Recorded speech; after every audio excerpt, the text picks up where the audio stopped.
The term news bubble has been thrown around a lot lately. Commonly, it's meant to describe the way that you are only seeing certain kinds of news.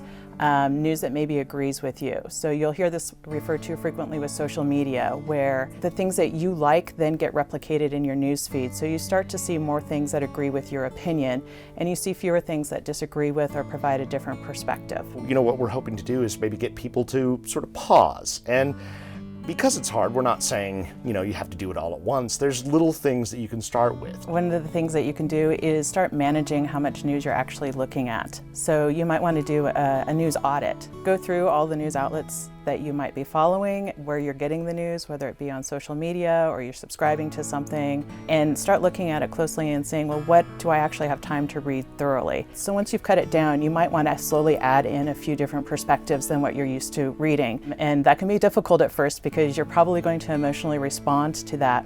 But it also can be very useful because it helps you understand why somebody might be thinking about a topic differently than you. A lot of us get news regionally or within the United States. If you live in the US, you might consider looking at news outlets, maybe how's it being talked about in the United Kingdom or Canada, and those have a more international perspective, and it can really help put your news into perspective about what's happening around the world. One of the things that we see frequently in social media is that posts will start to get shared, but it might be for a news event that happened several years ago.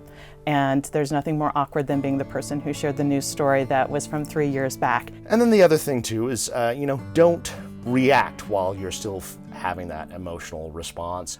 Look at it carefully and sort of digest it before you share it. There's no way that you can completely rely on anybody else to make those decisions about what news you're going to consume for you. You need to be able to evaluate it yourself. Yes, it is very nice to have your views affirmed, but that doesn't mean that's actually how everything is happening in the world.